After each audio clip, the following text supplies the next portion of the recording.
Good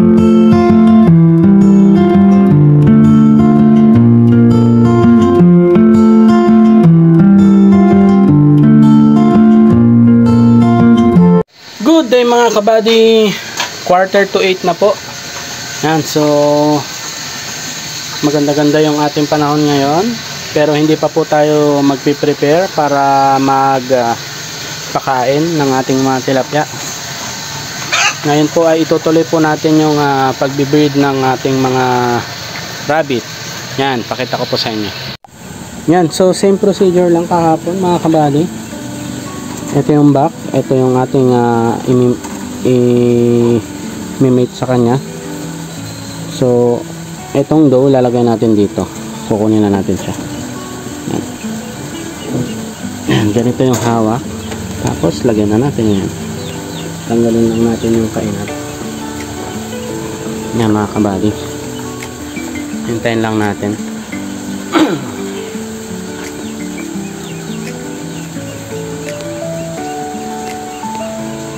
Nag-aanuhan pa sila, nag-aamuyan.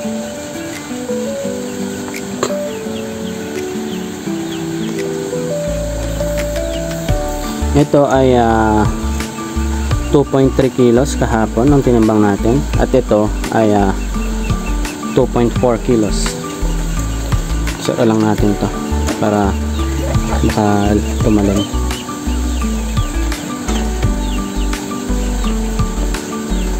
Kahapon 39 na natin yan, pero tinanggal din natin kasi sobrang masungit nga yan, pero sana ngayon makisama siya. Yan.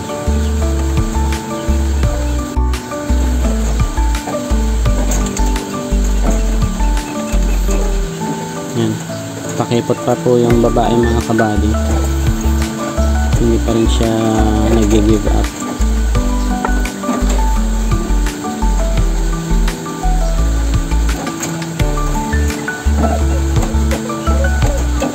Ayan mga kabady, nahuhuli na siya, nako-corner.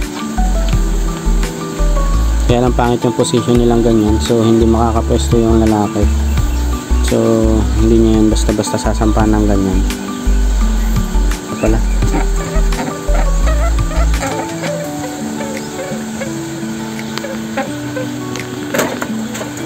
pumipiglas yung babae mga kabady, so hindi pala successful.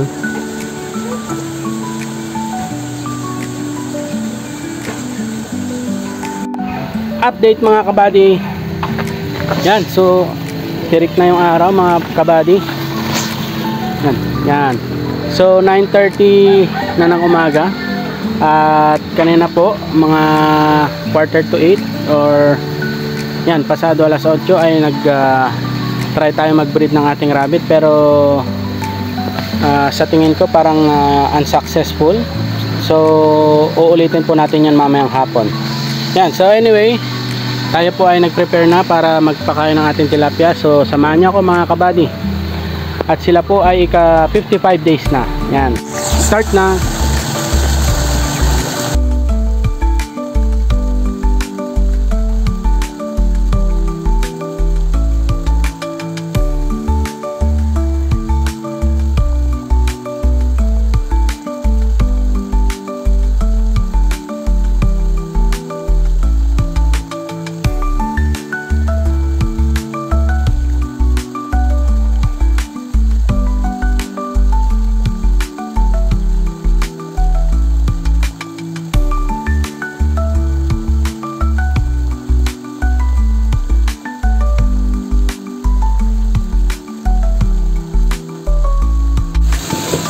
Yun mga kabady, naispatan ko yung red tilapia.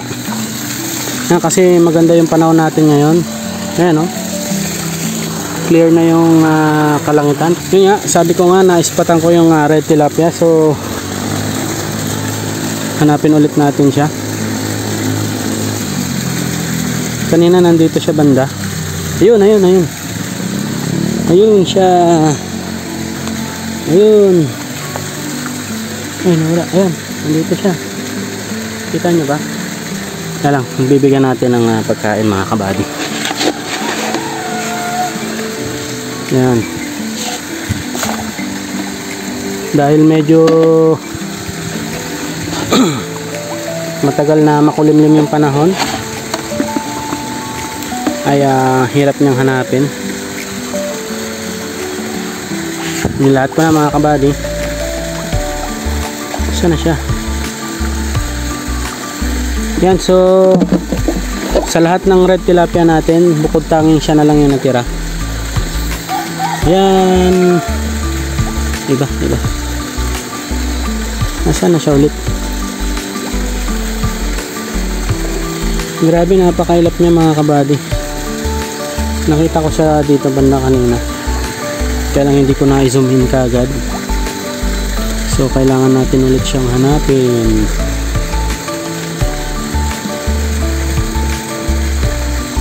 Saan na yan? Nawala na naman siya mga kabady. Ayaw niya magpakita sa camera, pero malaki na rin siya. Halos kasing size niya yung mga yan. Ang problema, hindi ko na naman siya makita kung saan siya nagpunta. Ganda ng kulay ng isa na yun, oh. Parang puti. Ayan, oh. Laki.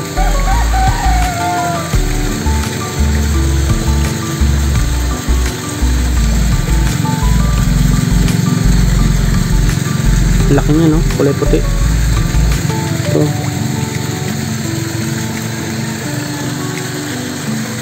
Wala na naman siya mga kabady. Ano ba yan?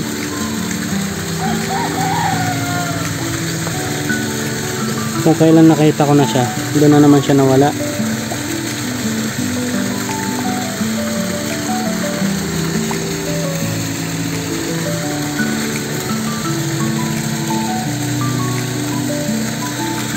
Parang masyado na siyang mailap mga kabady. Gawa nga siguro nung laging siya yung natatarget ng mga kingfisher, pero hindi siya makuha. Kaya ang ginagawa na niya, mas marami na siyang time na medyo nasa ilalim ng tubig kaysa yung ganyan na nagpapaibabaw siya. Kasi pagka magpapakain lang tayo, doon ko lang siya nakikita. Pero pagka ganito nang ubos na yung pagkain ng ating mga tilapia, ay yun din yung time na wala na siya, tatago na ulit. Try ko nga dito mga kabady sa kabila, tignan ko lang. Wala rin siya dito mga kabady. Doon lang banda yung ano niya, dito banda yung spot niya. Doon ko lang siya malimit makita eh. Kahit nung nakaraang araw, doon ko siya nakita banda.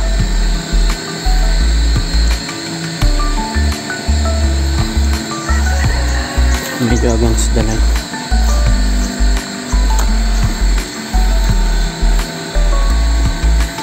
Kaya siya. Yan, ilang araw na nating hinahunting yung red tilapia na yan. Pero wala na naman siya mga kabady. Pero ang maganda lang eh, nandiyan pa rin siya. At lumalaki na siya. Kasi laki na rin ito halos. Itong mga to. So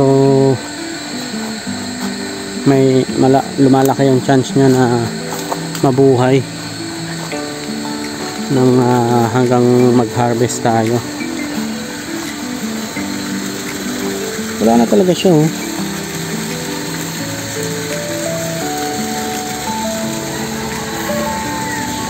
Ito lang paman din yung chance natin na makita ulit natin siya, kasi clear yung kalangitan tapos maaraw.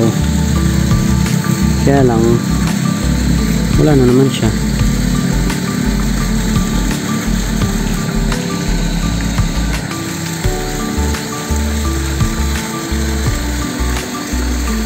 Yan, so mga kabady, tapos na tayo magpakain.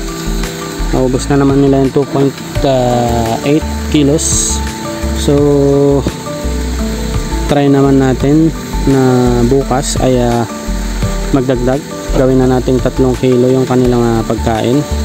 Gawa ng sobrang bilis na nila kung maubos tong ating binibigay sa kanila.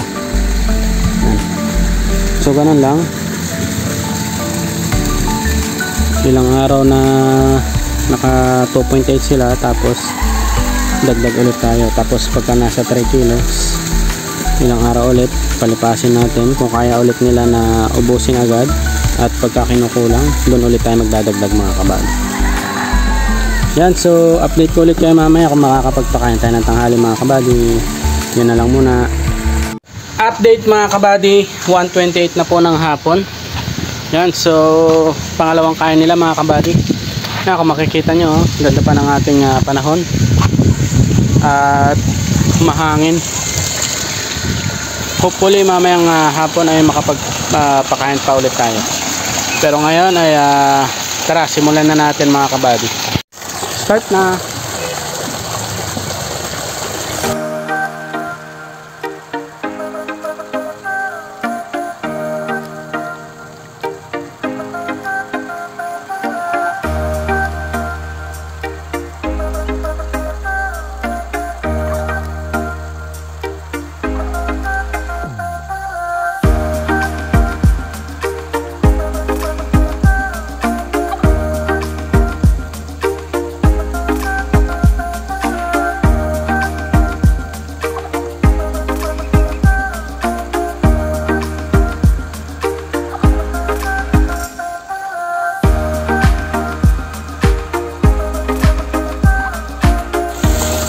Yan mga kabady, halos ubos na naman nila yung binigay natin, oh. Ang bilis na nilang ubos yung mga nasa 2.5 kilos na yung binigay natin, pero ang bilis.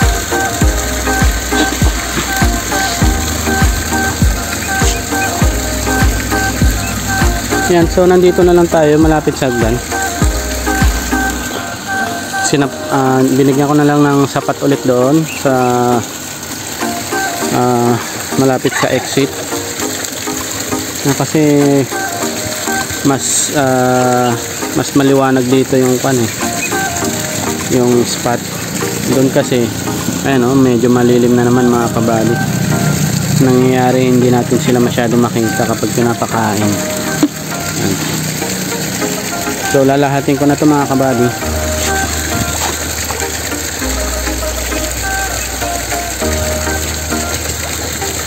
Medyo nag-green na naman yung ating tubig. Ang solusyon na naman dyan ay dapat na naman natin na bulabugin yung mga lumot-lumot sa ilalim ng putik. Kailangan na naman natin bumaba dyan. And so pag hindi na naman masyadong busy, yun na naman ang gagawin ko dyan. Siguro gagawin ko na lang yung pagka medyo makulimlim, para hindi masyadong mainit.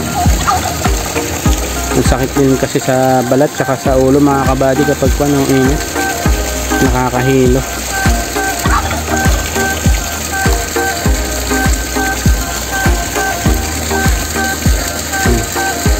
Kaya kung mapapansin nyo yung ating mga tilapia ngayon ay parang nasa 3 fingers na sila. Kasi almost 2 months na sila. Ganyan talaga yung usualing laki nila. Or kung mga summer siguro mga kabady, mas malalaki pa sila dyan ng kaunti. Kasi pag summer ay mas maraming time na talagang kompleto yung pagkain nila. Lagi natin silang nabibigyan. Ngayon medyo nasa-short sila sa pakain, gawa nga ng may time na muulan. So minsan 1-2 beses lang sila makakain. Minsan talaga pagka minalas wala. Yan. So nakaka-apekto yun sa paglaki ng tilapia. Pero kapag sa summer mas maraming pagkakataon na makakapagpakompleto tayo lagi. 3 beses araw-araw yun. Tapos yun, mainit. So gustong gusto rin nila yan. Kapag maaraw na ganito, active na active sila kung kumain. Kasi madali nilang tunawin yung pagkain kapag mainit. Unlike kapag malamig, syempre mas pinipili nila na parang hindi masyadong magagagalaw kasi nga malamig. Pero kapag mainit, active na active yung mga kabady. Yun nga lang, kapag summer, mas maraming time na rin na hindi mo sila masyadong makikitang ganyan na nasa ibabaw. Kumbaga nandun sila sa may kalagitnaan lang, kung nasan yung bandang medyo malamig dyan sa tubig. Pero ngayon na meron tayong exit, may overflow na yan, so naka-flash out yung mainit na tubig na nasa ibabaw yan, para laging fresh. Kaya malaking tulong yan kapag may magandang access sa tubig. Yan, so konti na lang mga kabady yung pagkain. Ito na lang nandito, yung mga naaanod. Maya tapos na yan sila. Tapos itong mga to, yan, nandyan sila. Nandyan sila sa ilalim nitong mga bibe.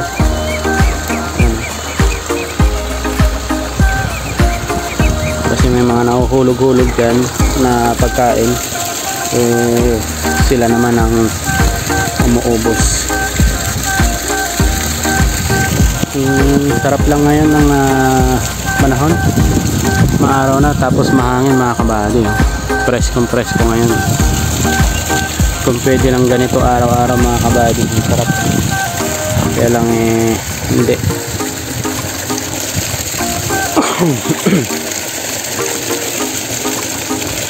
Yan, so tapos na tayo mga kabady. Naibigay na natin lahat yung pagkain nila. So hopefully mamayang hapon ay maging maganda pa rin ang ating weather. Yan, bughaw na bughaw pa naman. Mga 4:30 or 5 na ng hapon tayo magpapakain ulit mamaya. Yan, so update ko ulit kayo mamaya mga kabady. Update mga kabady. Yan, alas 5 na, sakto. Tayo po ay magpapakain na. Dahil maganda naman po ang naging panahon. Yan, walang sign pa ng uulan. Pero kanina, paambon-ambon. Tapos mawawala din agad. Yan, so sasamantalayin na ulit natin. Tara, samahan niyo ako magpakain mga kabady. Start na.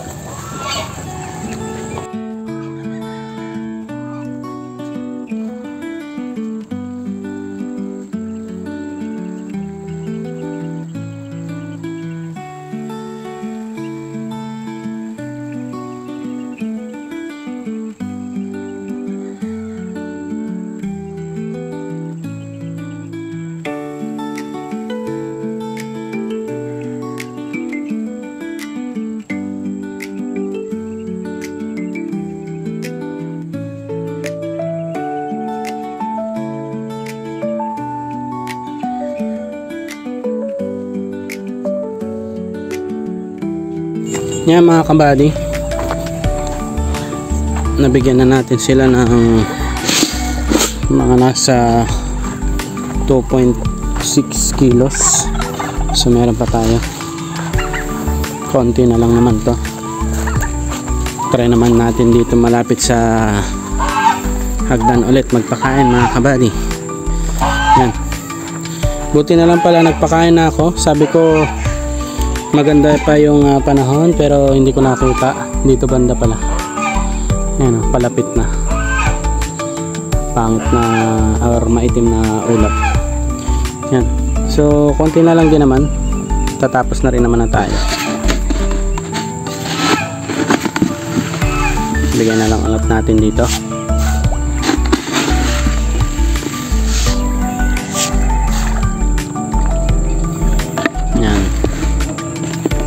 Tapos ito dito.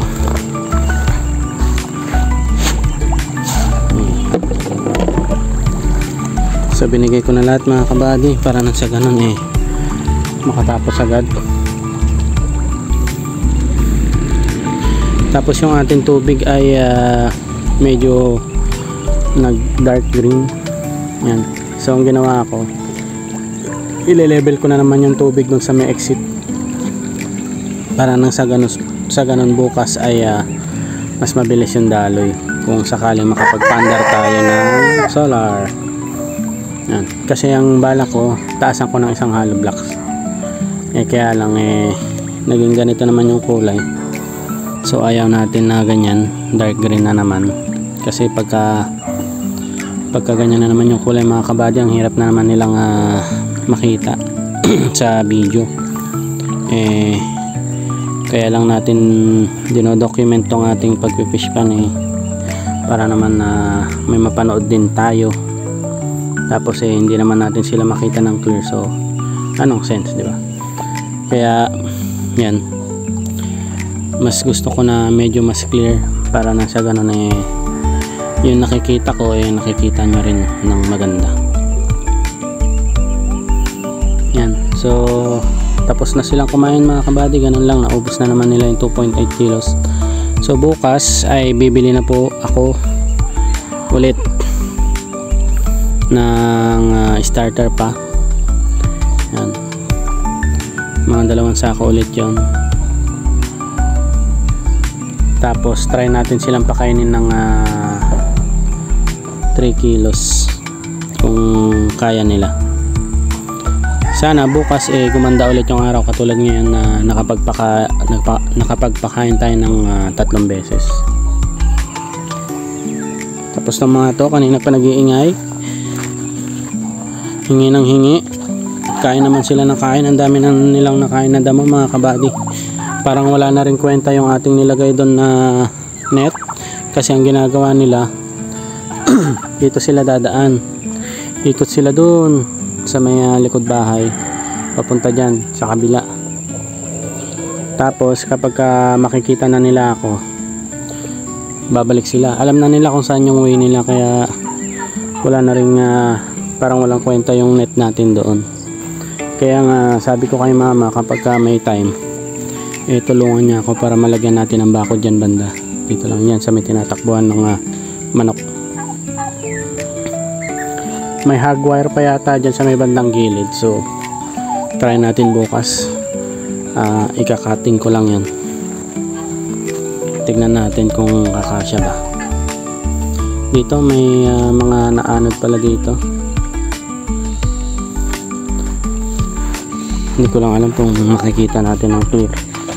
Hapon na kasi mga alas 5 na mga kabady.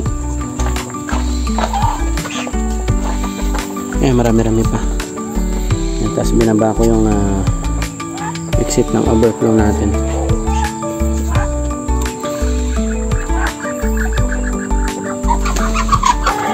Tapos kung maririnig nyo sa background ay may kingfisher nandyan, nakadapo dyan sa may Jimmy Lee na yan.